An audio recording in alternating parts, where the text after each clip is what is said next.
Everything you have been taught about managing negativity is a temporary fix. The positive affirmations, the good vibes only mindset. It is all just a fresh coat of paint on a rusting wall. It looks better for a day, maybe even a week. But underneath, the corrosion is still happening. The structure is still weakening. And one day, without warning, it will all crumble. True peace has nothing to do with painting over rust. It is about learning to build a structure that cannot rust in the first place. There is a state of being that the ancient Stoics knew well. A quiet mind, even when the world outside is loud. A sense of calm, even in the middle of chaos. This isn't about ignoring the world or pretending negativity doesn't exist. It's about building something inside of you that negativity cannot touch. Think of it. 3 a.m. The world is dark, but your mind is screaming. You're replaying a comment someone made hours ago. You feel that hot spike in your chest, a clenching in your gut. Your body believes it is in danger. This is the state most of us call normal. A life of 1,000 tiny cuts from social media, news headlines, and the judgments of others. We feel like a ship in a relentless storm, and our peace is at the mercy of the weather. But what if the problem isn't the storm, but the fact that we have left the door to our minds wide open?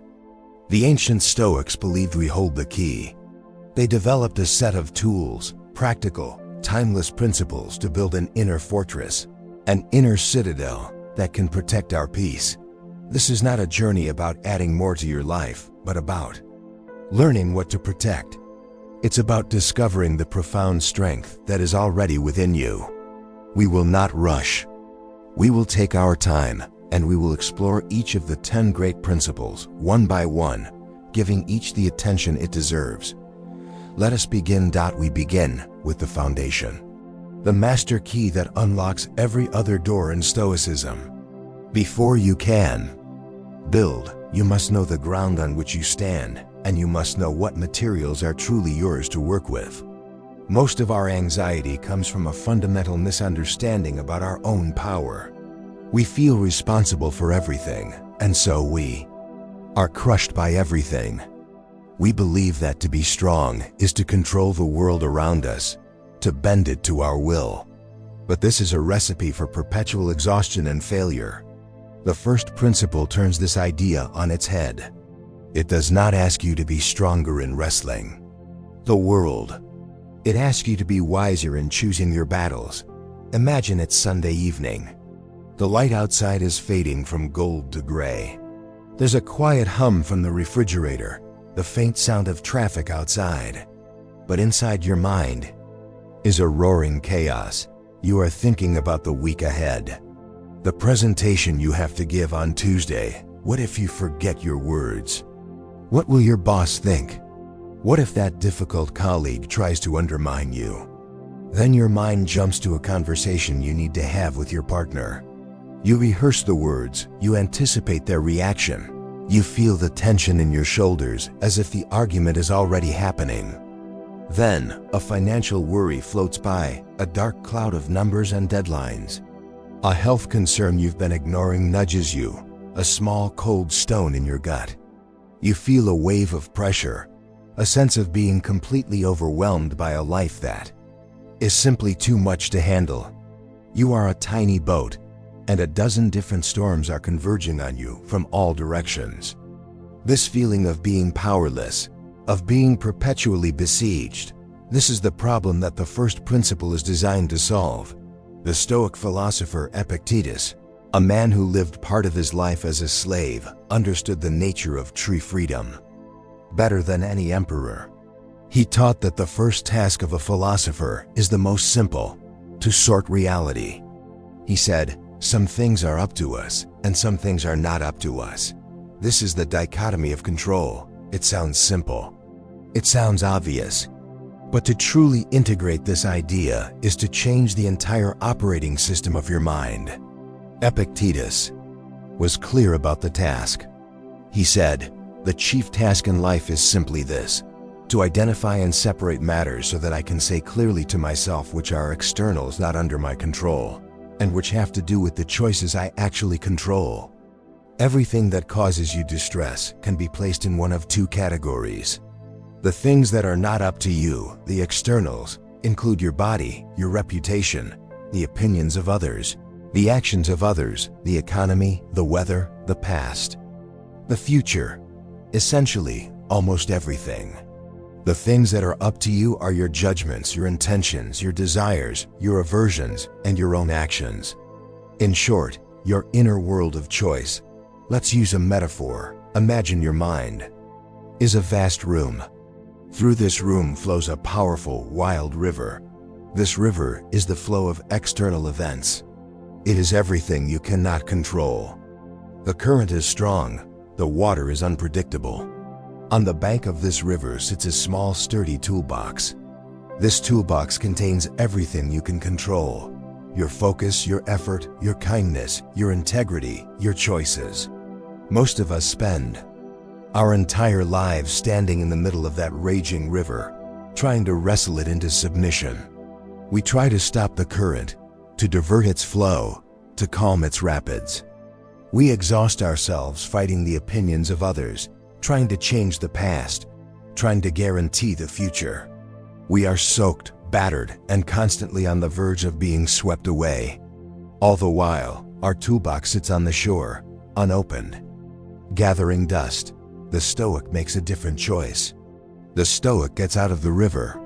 They walk to the shore, pick up their toolbox, and begin to work with what is theirs.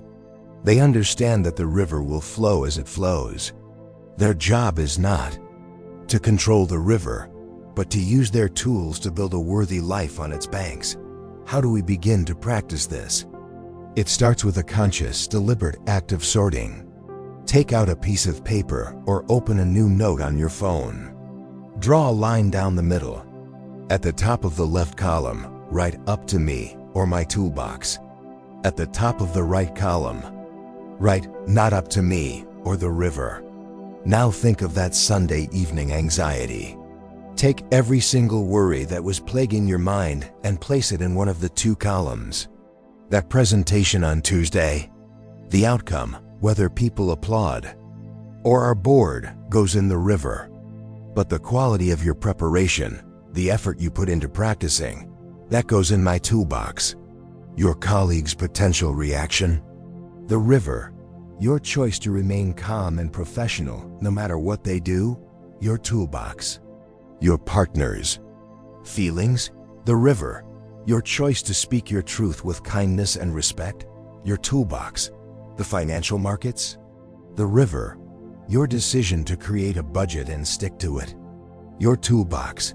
Go through every single worry. Be brutally honest. This act of sorting is an act of liberation. The emotional payoff is a profound sense of relief.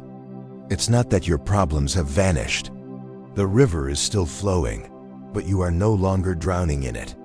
You have relinquished the impossible burden of controlling the uncontrollable.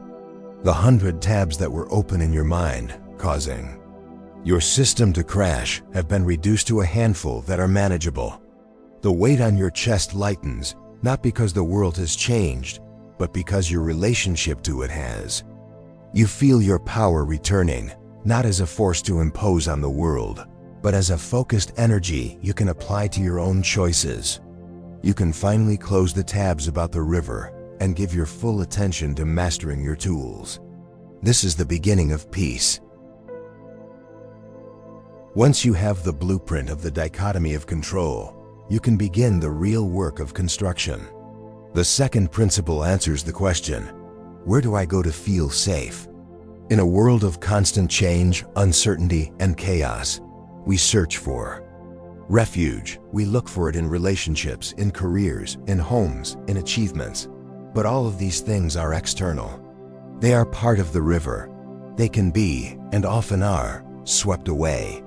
The Stoics knew that true safety could not be found in anything that fortune could take from you. True safety had to be built on ground that you alone owned. This is the inner citadel. Imagine you've been promoted to a position you've worked towards for years. The validation feels good. The congratulations from friends and family are a warm balm. You feel secure, successful, at peace. For a while, your identity merges with this external achievement. Then, the company restructures, your position is eliminated. Suddenly, the ground beneath your feet vanishes. The security, the peace, the sense of worth that you had outsourced to your job title, it's all gone. You are left feeling lost, terrified, and diminished. Or consider a relationship. You find a partner who makes you feel whole. Their love and approval become the mirror in which you see your own value. When they are happy with you, you are happy. When they are distant, you feel a deep sense of inner famine. Your emotional well-being is a satellite orbiting their moods. This complete dependence on externals for our sense of safety is the default human condition. It is a state of profound vulnerability. The Roman Emperor Marcus Aurelius, arguably the most powerful man in the world at the time, was surrounded by anything but safety. He faced plague, constant warfare on the frontiers of the empire, political betrayals, and the tragic loss of many of his children. He could not afford to place his peace in the hands of circumstance. So in his private journal, he wrote this reminder to himself: people try to get away from it all, to the country, to the beach, to the mountains. A futile quest. You can do that anytime you want. It is that you can go away into yourself. Nowhere you can go is more peaceful, more free of interruptions than your own soul. This is the inner citadel. It is a fortress inside your own mind, built on the bedrock of your own character and choices, the only things truly under your control. It is a space that no one can enter without your permission. No tyrant, no misfortune, no insult can breach its walls. Let's deepen our metaphor. The dichotomy of control was the blueprint showing you the land you own. The inner citadel is the structure you build on that land. Think of your mind as a vast estate. For most of us, the entire estate is open to the public. The gates are unlocked. Anyone can wander in: a critical stranger, a worrying news report, a memory of a past failure, and they can vandalize the property. They can trample the gardens, write graffiti on the walls, and set fires in the living room. We spend our days running around trying to clean up the messes they leave behind. Building your inner citadel is the act of marking out a small central part of that estate, the main house, and fortifying it. You build a high wall around it. You install a strong gate. This is the part of your mind dedicated to your reasoned choices, your virtues, your principles. The rest of the estate, the part that deals with externals, is still there. Storms may rage in the outer fields. Intruders may still shout from beyond the walls. But your central dwelling place, your sanctum, remains untouched, quiet, and secure. Do you build this fortress? It is not an act of imagination. It is an act of practice. Every time you are faced with a negative event, you have a choice. You can either meet it out in the open fields where it has all the power, or you can consciously retreat inside your citadel to analyze it. Let's say you receive a harsh criticism. The emotional instinct is to react immediately, in the open. But the Stoic practice is to pause, take a breath, and say to yourself, I will not assess this out here. I will retreat to my citadel. Inside, you have your tools. You have the dichotomy of control. You ask, is this criticism in my control? No. Is the person's opinion of me in my control? No. Is there any truth in it that I can use to improve? This is a rational question, not an emotional one.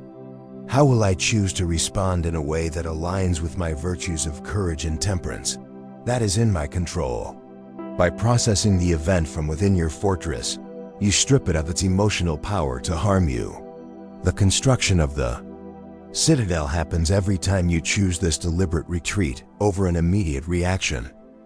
The emotional result of this practice is a growing sense of inner stability and resilience.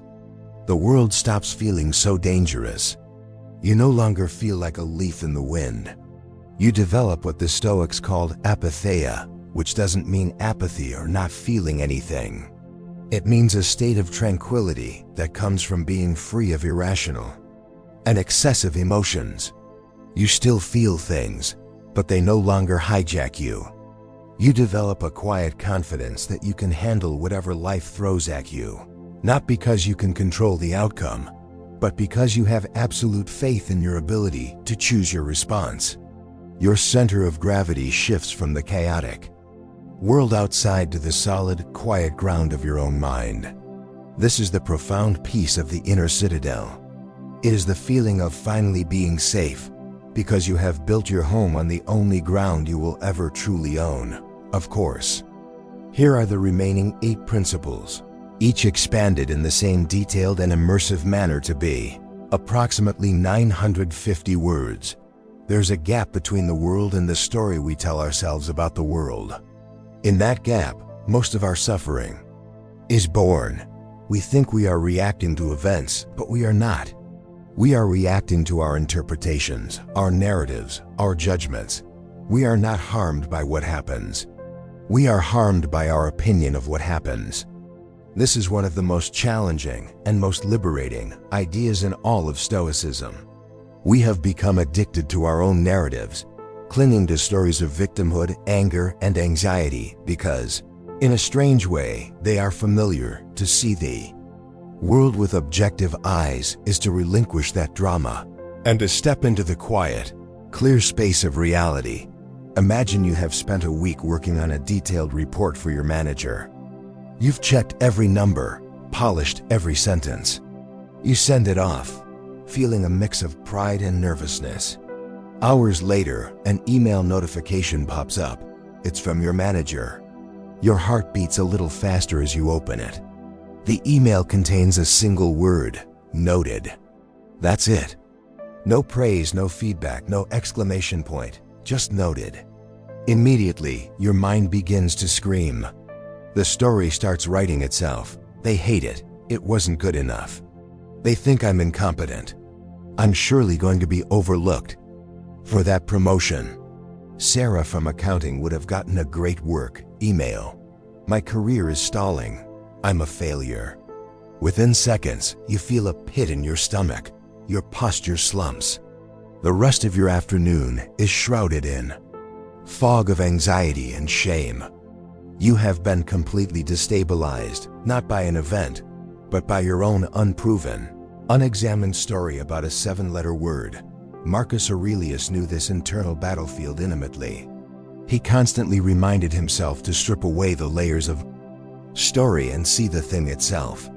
He wrote in his meditations, "When you are distressed by an external thing, it's not the thing itself that troubles you, but only your judgment of it. And you can wipe this judgment away now." He instructs us to stop at the first impression. Don't add the second, self-created layer of judgment. A report comes that someone has been speaking ill of you. That is the first impression. The second, story-filled layer is, "And therefore I have been harmed. My reputation is ruined. I must be angry." The Stoic practice is to train yourself to stop after the first report. The fact is, you received an email that said noted. That is all you know for sure. Everything else is a fiction you are creating. Let's think of our mind as a perfectly clear window pane looking out onto the world. This pane is objective reality. Now imagine every judgment you have is a type of grime.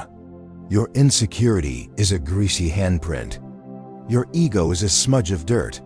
Your past experiences are streaks of rain that have dried, distorting the view. After years of living, that window is so covered in grime that we no longer see the world outside.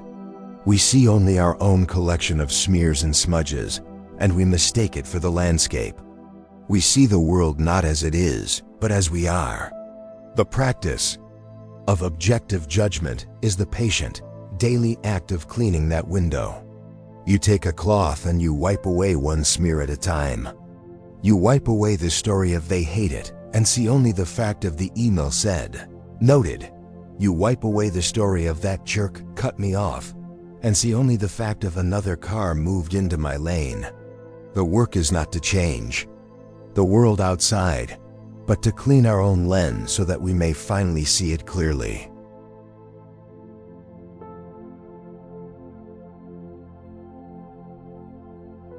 How do we practically apply this, especially when our emotions are running high? We can use a powerful journaling exercise. Let's call it the fact-story split. Take a piece of paper and draw a line down the middle. On the left side, write the facts, what a camera would see. On the right, write the story, what I told myself. Now think of the last thing that deeply upset you. Let's use the email example. In the left column, you would write, I sent a report. I received a reply email. The email contained the word noted. Be brutally objective. These are the only things a camera could have recorded. Now in the right column, unload the narrative. My boss hates my work. He thinks I'm an idiot. I'm going to be fired. I'm a failure. I'll never succeed. Look at the two columns side by side. The gap between them is where all your suffering was generated. Now, question the story. Is it absolutely 100% true? Could there be other explanations? Could your boss have been busy? In a rush? Could noted simply mean I have received this and filed it? By separating fact from fiction, you create a space for reason to enter. You starve the negative emotion of its fuel. The emotional shift that occurs from this practice is one of profound clarity. The volume of the world's noise goes down because you realize most of the noise was coming from inside your own head. Life begins to feel less personal, less threatening. You are no longer the main character in a constant drama, but a calm observer of a series of neutral events.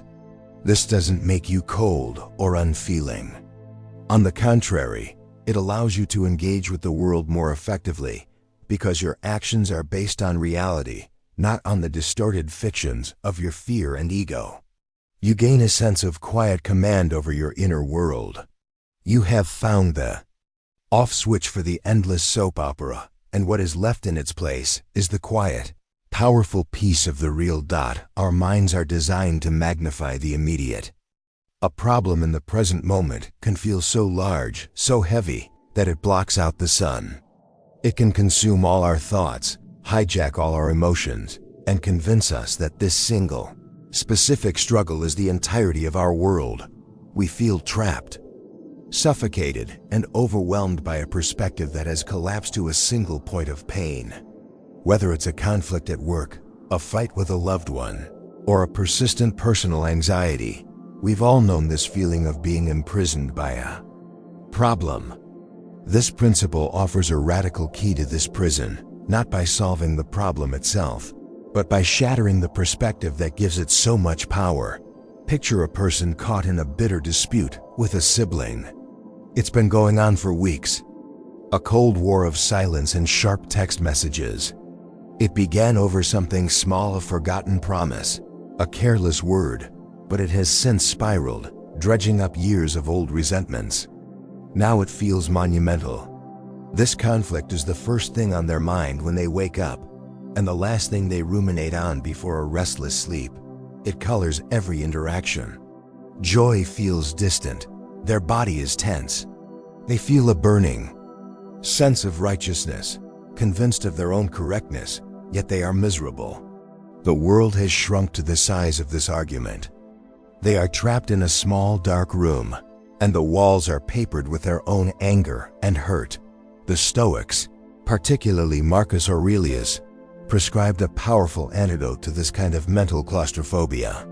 It is often called the view from above or the Platonic view. It is a philosophical meditation designed to induce a radical shift in perspective. Marcus wrote, "Think of the whole of existence, of which you are a tiny part, and of the whole of time, of which a brief and fleeting moment has been assigned to you, and of fate, and how small a share of it is yours." He is inviting us to pull the camera back, to see our individual lives not as the center of the universe, but as a tiny, beautiful thread in an infinitely vast tapestry.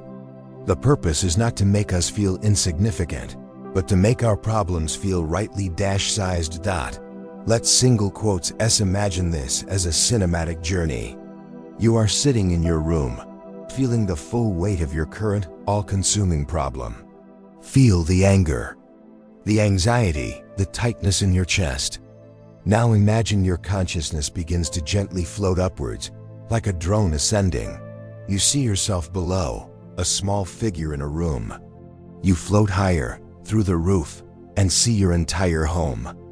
Higher still, and you see your street. The cars like tiny toys, the people like ants. You continue to ascend. You see your whole neighborhood, then your entire city, a complex web of lights and lives, each with its own dramas and joys. You rise further, seeing the shape of your country, the mountains like wrinkles on a map, the coastlines a gentle curve. Higher and higher until you see the earth itself, a swirl of blue, white, and green, hanging silently in the infinite blackness.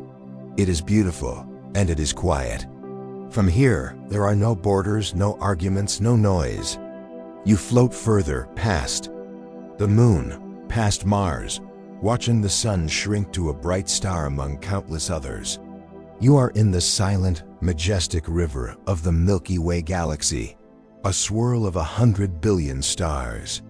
And your galaxy is just one of countless billions in the known universe. This journey is a practical meditation you can do anytime. Close your eyes and genuinely try to visualize it. Start with your feet on the floor. Feel the weight of your problem. Then, begin the slow, deliberate ascent. Narrate it to yourself. See your town, your country, your planet. Don't rush it. Feel the perspective shifting with each stage of the journey. Float in the cosmic silence for a moment. Hold the image of the earth, that tiny, fragile home. Now, from this immense vantage point, try to locate your problem. Try to find the anger you felt about that argument. It's impossible. It has not been destroyed, but it has been dwarfed into its proper proportion. It is a microscopic event, on a microscopic speck of dust, lasting for a microscopic moment in an ocean of time. After a few moments, slowly begin your descent back towards the galaxy, the solar system, the Earth. Come back into your country, your city, your room. Feel your feet on the floor again. The emotional state you return with is one of awe, humility, and profound calm. The problem is still there, waiting for you, but its fangs have been pulled. The emotional charge that made it feel so suffocating has been diffused.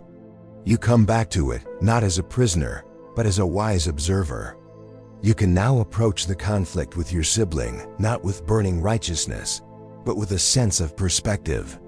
Is this really worth sacrificing your peace over?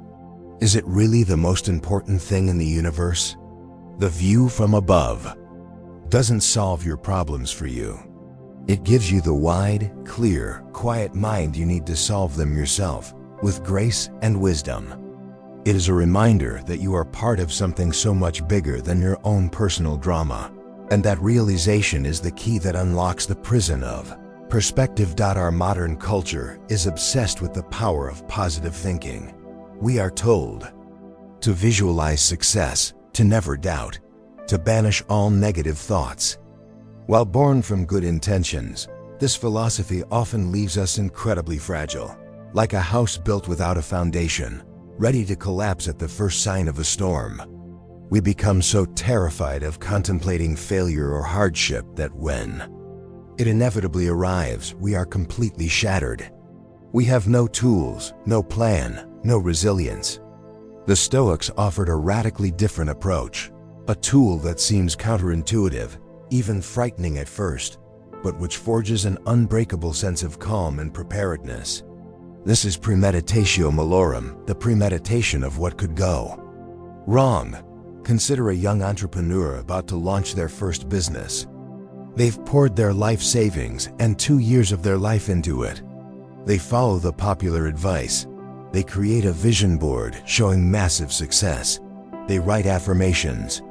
They only allow themselves to think about a successful launch, about rave reviews, about financial freedom. They refuse to seriously contemplate the alternative. The idea of failure is so terrifying, they push it away with all their might. Then, launch day comes, and the response is lukewarm. Sales are slow.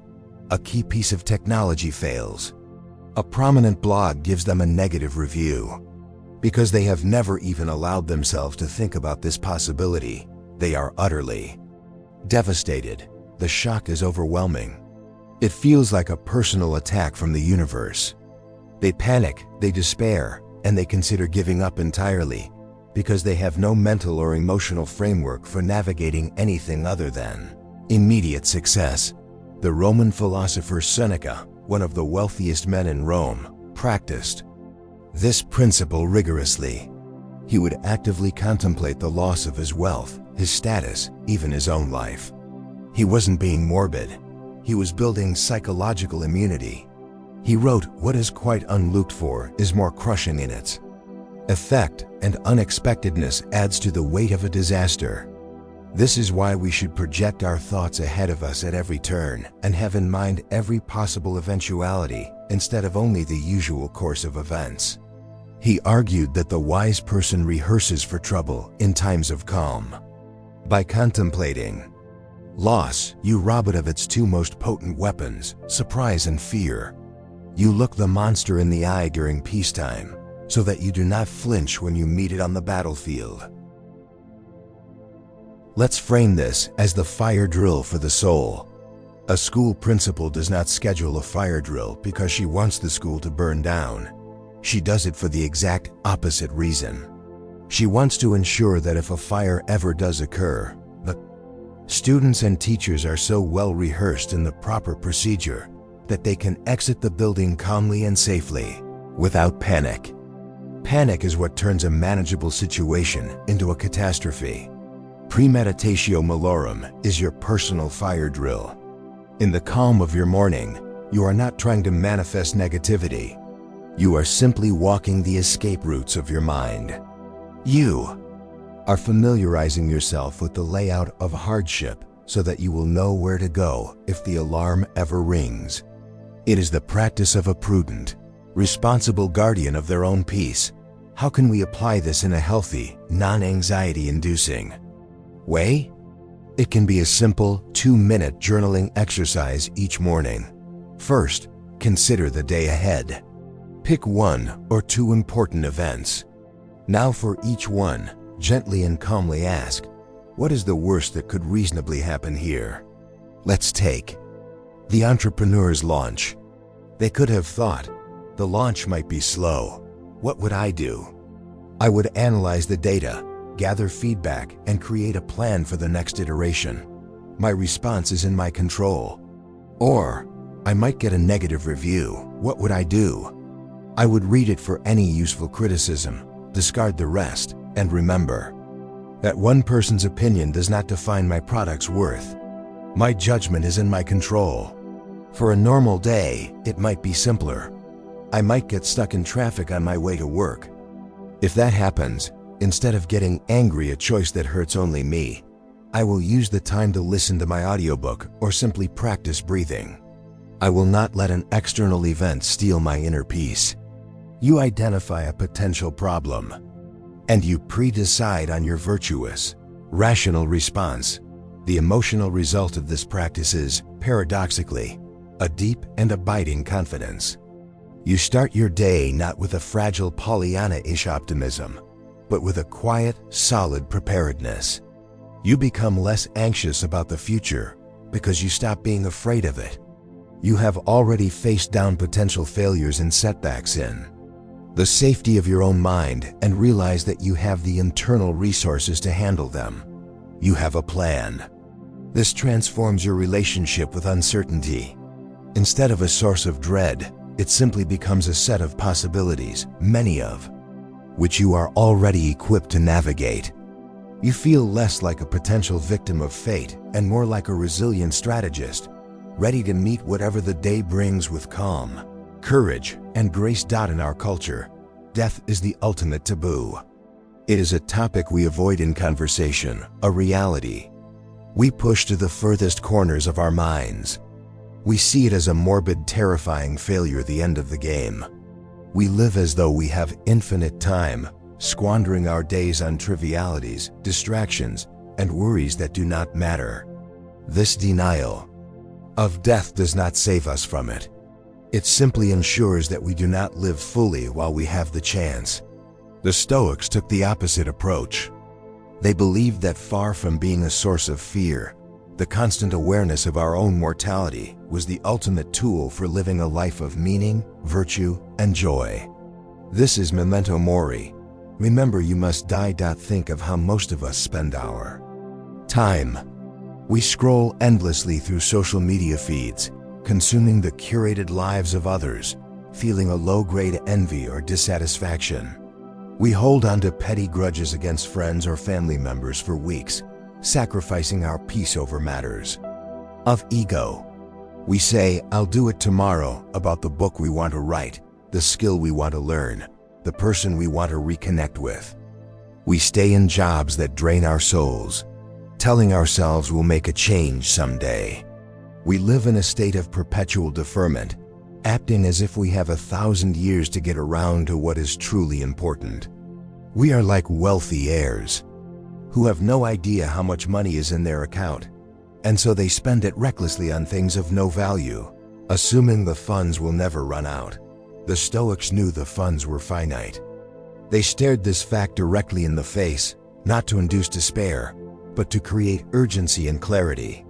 Seneca wrote, "Let us prepare our minds as if we'd come to the very end of life. Let us postpone nothing. Let us balance life's books. Each day, the one who puts the finishing touches on their life each day is never short of time." The skull on the philosopher's desk, the Memento Mori coin in their pocket, these were not morbid decorations. They were focusing devices. They were designed to serve as a constant silent teacher, whispering the same essential question in the face of every choice. In light of the fact that you will die, is this truly important? Let's imagine life as a grand, beautiful library. You have been given a single flickering candle and told you can explore the library for as long as the candle burns. You do not know how much wax the candle has. It could burn for 80 years, or it could be snuffed out by a sudden breeze this very afternoon. The person who forgets the candle wanders aimlessly. They get stuck in the trivial fiction section.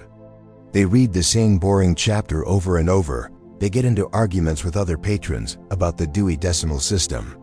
They waste the precious light.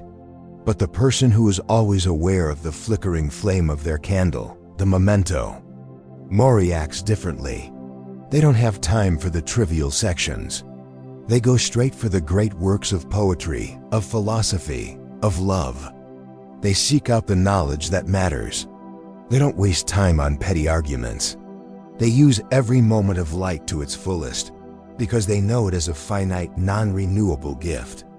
The awareness of the candle's eventual end is precisely what makes their exploration of the library so rich and meaningful. How do we practice this without becoming paralyzed by existential dread? You can integrate it into your life in small, gentle ways. One practice is to use a simple daily trigger. Perhaps every time you see your own reflection, you take a second to let the thought, "I am mortal," pass through your mind. Not in a frightening way, but as a simple statement of fact. This can be your cue to ask, "Am I using my time well right now? Am I being the person I want to be?" Another powerful practice is to conduct a weekly mortality meditation. Set aside 5 minutes of quiet time. Close your eyes and genuinely contemplate the impermanence of your life and the lives of those you love. Acknowledge the truth that this will all end. Then, with that awareness fresh in your mind, think about your priorities. What falls away as unimportant? The small anxieties, the grudges, the desire for external validation, they often evaporate in the face of this ultimate truth. What rises to the surface is what is essential: love, contribution, learning, virtue. The emotional result of embracing Memento Mori is a paradox. It makes life more vibrant, more precious, and more joyful. When you know your time is limited, you stop taking it for granted. You are less likely to tolerate things that drain your spirit. You are more likely to take the healthy risk, to say, I love you, to forgive the small offense, to put your phone down and be present with the people who matter. It cures you of the disease of someday. The awareness of death is the ultimate tool for prioritization. It is a filter that dissolves the trivial and illuminates the essential. It allows you to live with a sense of purpose and urgency, not born of anxiety, but of a deep appreciation for the incredible, fleeting gift of being alive right now.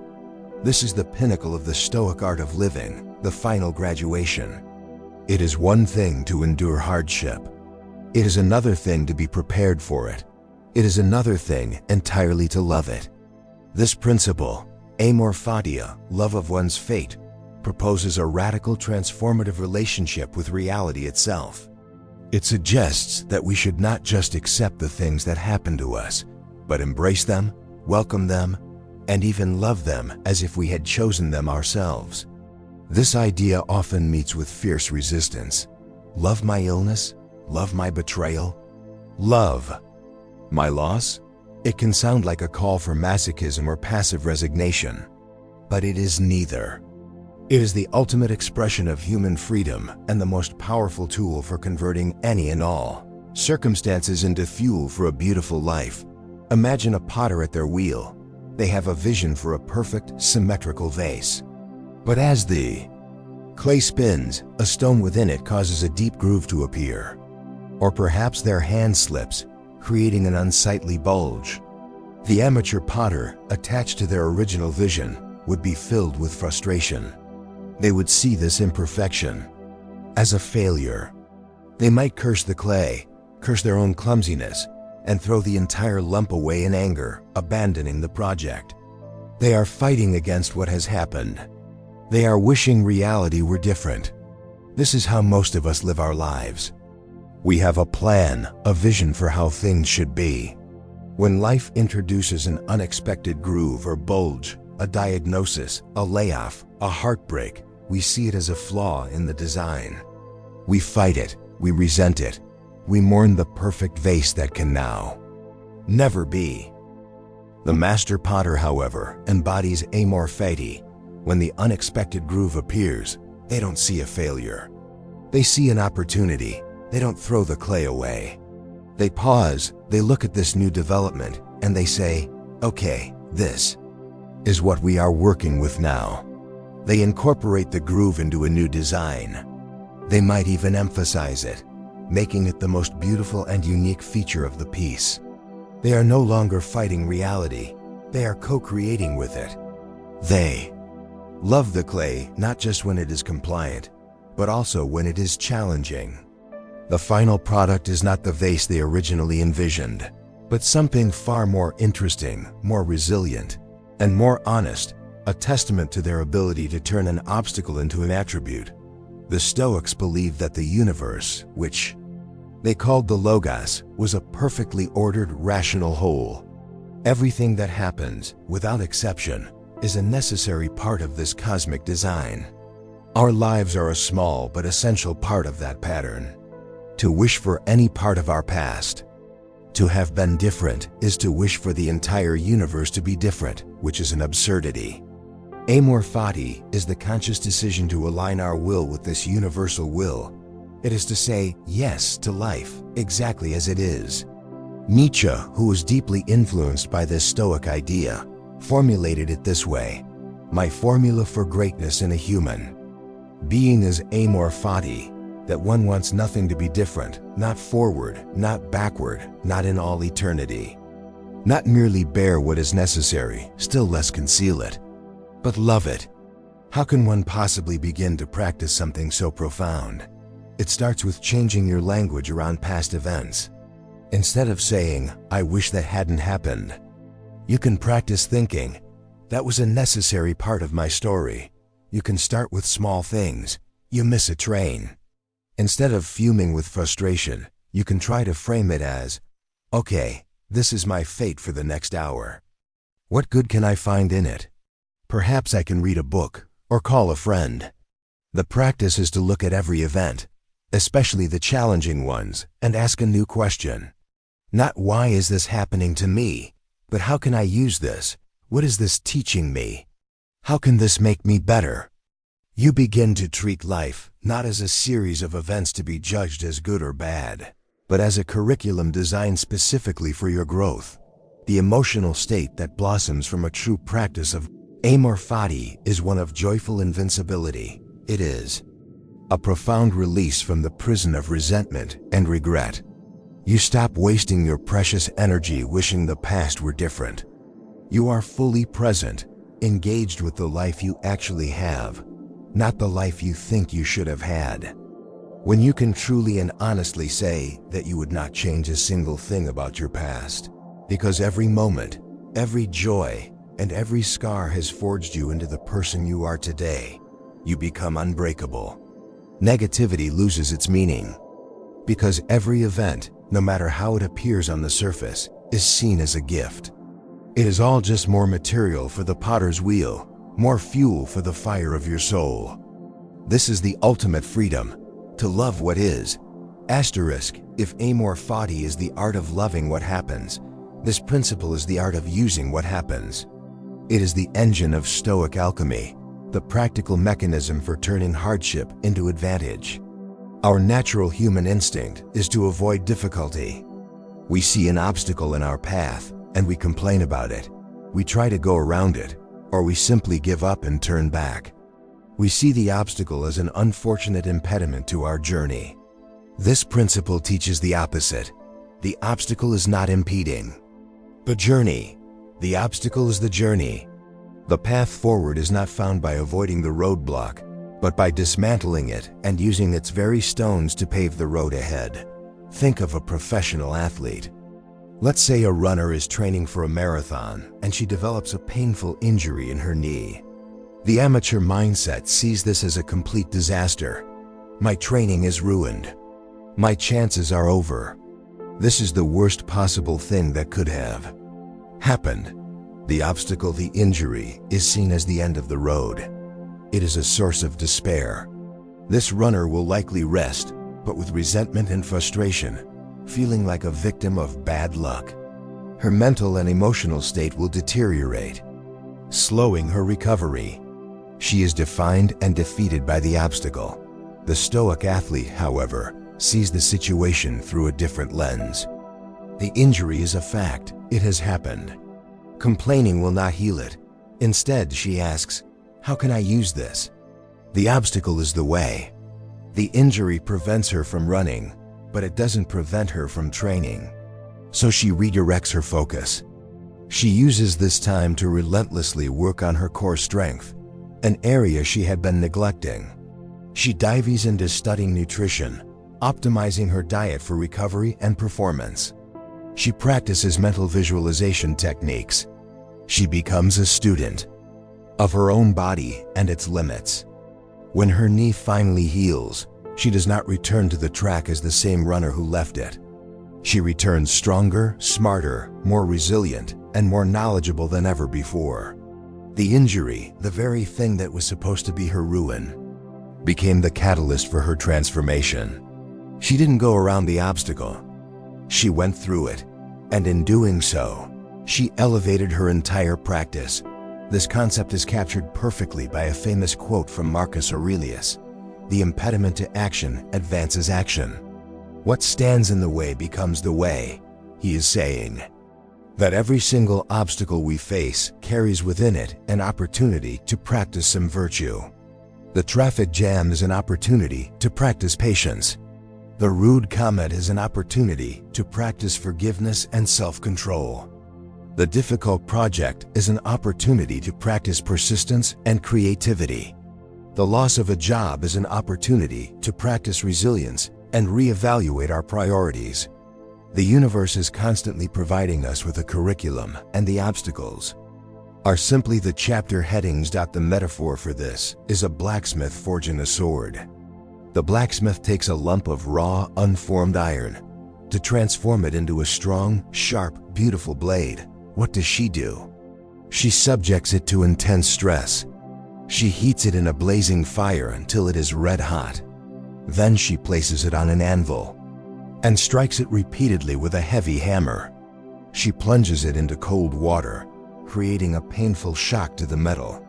It is this very process of fire, pressure, and shock, this series of obstacles, that burns away impurities and aligns the metal's internal structure, giving it strength and integrity.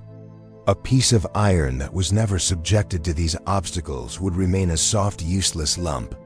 It is the hardship that creates the blade. We are that iron. Life is the forge. We should not pray to be spared the fire and the hammer. We should pray for the strength to endure them, knowing that they are what shape us into something useful and strong. The practical application of this principle is a mental reframing you can apply in real time. When you face a challenge, catch your initial reaction. It will likely be, "Oh no," or "This is terrible." Acknowledge that feeling and then consciously introduce a new question. How can I use this? Or what virtue is this asking me to practice? Write it down. If you are facing a financial struggle, the obstacle is lack of money. The way could be, this is an opportunity to learn discipline, creativity, and to distinguish my needs from my wants. If you are dealing with a personal betrayal, the obstacle is broken trust. The way could be, this is an opportunity to practice emotional self-reliance, to learn to set better boundaries, and to cultivate compassion for the failings of others. By asking this question, you shift from being a passive victim to being an active strategist. The emotional payoff is a profound shift from a sense of helplessness to a sense of agency. You stop seeing life as a series of things that happen to you and start seeing it as a series of challenges you get to work with. It fosters a spirit of gritty optimism. Life is no longer a minefield to be tiptoed through, but a gymnasium full of equipment designed to make you stronger. This mindset doesn't promise happiness, but it does promise purpose. It guarantees that nothing is ever truly wasted.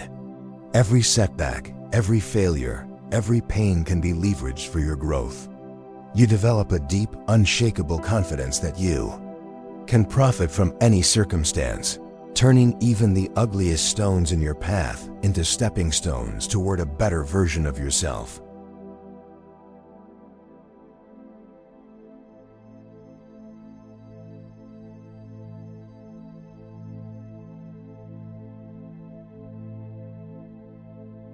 The journey through Stoicism is intensely personal. It is about mastering your inner world, building your own fortress, and taking responsibility for your own mind. It could be easy to mistake this inward focus for a kind of selfish isolationism. One could build their inner citadel and then simply hide inside it, looking out at the flawed, chaotic world with a sense of detached superiority. But this would be a complete misunderstanding of the philosophy's ultimate aim. The purpose of building a strong, peaceful inner self is not to escape from the world, but to engage with it more effectively, more compassionately, and more virtuously.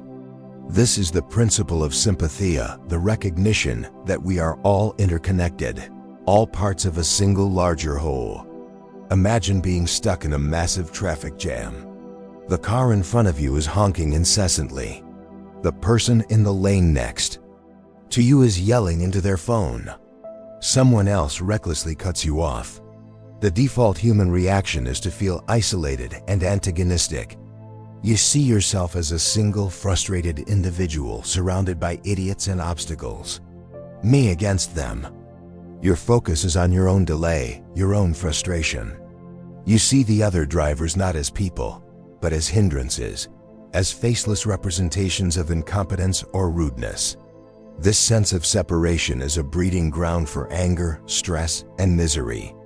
It is a lonely and combative way to move through the world. The Stoics offered a cosmic perspective to dissolve this illusion of separation. They believed that the entire universe was a single living organism, the Logos, and that every individual thing, from a star to a stone to a human being, was a vital part of that organism, like a limb on a body or a leaf on a tree. Marcus Aurelius wrote constantly about this idea, reminding himself, "Revere the gods and look after each other. Life is short. The fruit of this life is a good character and acts for the common good." He saw humanity as a single beehive. And his famous conclusion was, "What is not good for the beehive is not good for the bee." My good is inextricably linked to the good of the whole. Let's use the metaphor of the human body. Is the hand at war with the foot? Does the eye resent the ear? Of course not. They are different. They have different functions, but they are all united in a single purpose, the well-being of the whole body. If the foot is injured, the hand doesn't celebrate. The entire body feels the deficit. The hand will instinctively move to help the foot, to clean the wound, to provide support. They work in sympathy with one another. Sympathia is the realization that humanity is one such body. The person who hurt you is not your enemy. They are an injured limb of the same body you belong to. They are acting out of their own pain, their own ignorance, their own malfunction. To wish them harm, to strike back at them, is as absurd as the left hand deciding to punch the right hand. It is an act of self-mutilation. How do we practice this lofty ideal in our daily lives? It begins with a conscious shift in perspective when dealing with difficult people. When someone is rude to you, instead of immediately thinking, "How dare they?" try asking a different set of questions. What pain or fear might be causing this person to act this way? What battles are they fighting that I know nothing about? You don't have to condone their behavior, but you can try to understand its source. This is the practice of compassion. Another exercise is to actively look for the common humanity in everyone you meet. The barista at the coffee shop, the CEO in the boardroom, the homeless person on the street, all of them have known fear, hope, love, and loss, just as you have. They are all limbs of the same body. Make eye contact. Offer a genuine smile. Acknowledge the shared humanity exists beneath the surface-level differences of status and circumstance. The emotional state that arises from practicing sympathia is a profound sense of connection and benevolence. The feeling of lonely, antagonistic individualism begins to dissolve, replaced by a warm sense of kinship with all of life. It is the cure for resentment. How can you truly hate someone when you see them as a struggling part of yourself? This doesn't make you a doormat. You can still protect yourself, set boundaries, and fight for justice. But you do so from a place of compassionate strength, not from a place of bitter hatred. Your actions become aimed at healing the whole, rather than just winning your personal battle. You realize that the fortress you have built is not a bunker to hide in. It is a hospital from which you can offer aid, a lighthouse from which you can shine your light, a stable platform from which you can contribute to the common good with calm, courage, and compassion. We arrive at the North Star of the Stoic philosophy. This is the ultimate destination, the central organizing principle around which all the others revolve. It answers the most fundamental question of all: what is the goal of life? What are we trying to achieve? Our society offers 1,000 different answers: happiness, wealth, success, love, pleasure, fame. We spend our lives chasing these things, believing that if we can just accumulate enough of them, we will have lived a good life. But the Stoics argued that this is a tragic mistake. All of those things are externals. They are part of the river. They can be given, and they can be taken away by fortune in an instant. To build your life on such unstable ground is to guarantee anxiety and disappointment. The Stoics proposed a different goal, a different treasure. The only thing of true value, they said, is something that can never be taken from you: your own character. This is the principle that virtue is the sole good. Think of two people. The first is incredibly successful by conventional standards. They have immense wealth, a prestigious career, public adoration, and a life full of luxurious pleasures. However, to achieve this, they have been dishonest. They have treated people poorly. They are impatient with their family, arrogant with their employees, and fundamentally unkind. When they face a setback, they are prone to rage and despair. Their inner world is a chaotic mess of ego and fear. The second person has very little. By conventional standards, they have a modest job, a simple home, and no public recognition. But they are a person of impeccable character. They are honest, even when it's difficult. They are courageous in the face of their fears. They are just and fair in their dealings with others. They are temperate and self-controlled. Their inner world is orderly, peaceful, and strong. Now the question is, who has lived the better life? Who is truly the more successful human being? The Stoics would argue, without hesitation, that the second person is the only one who has achieved what matters. For them, virtue is the goal. It is often defined by 4 cardinal qualities: wisdom, understanding how to act rightly; justice, treating others with fairness and integrity; courage, facing difficulty with bravery; and temperance, mastering one's own desires and impulses. These 4 qualities are the only things that have intrinsic worth. Everything else, health, wealth, reputation, even life and death, they classified as indifference. This doesn't mean they are bad. It's certainly preferable to be healthy than sick, wealthy than poor. But these things have no bearing on your moral worth as a person. They are like the weather, sometimes sunny, sometimes stormy, but they do not define the quality of the ship. The quality of the ship is its integrity, its sturdiness, its character. Let's use the metaphor of a game. Most of us think the goal of the game of life is to accumulate the most points being money, status, likes, etc. We are constantly checking the scoreboard, comparing our score to others, feeling jealous or proud. The Stoic plays an entirely different game. For them, the goal is not to win, but to play the game beautifully, with skill and grace. Imagine a great archer. Their goal is not merely to hit the target. The wind might shift, the target might be faulty, the final outcome is not entirely in their control. Their true goal is to perform the act of archery with perfect form, a solid stance, a smooth draw, a clean release. That is all that is up to them. If they do that, they have succeeded, regardless of where the arrow lands. Virtue is that perfect form. It is about the quality of our choices, the integrity of our actions, independent of the results they produce. How do we practice this in our daily lives? We can start by changing our definition of a good day. A good day is not necessarily a day when everything went our way. A good day is a day when we were our best selves. You can end each day with a short reflection, a practice recommended by Stoics like Seneca and Epictetus.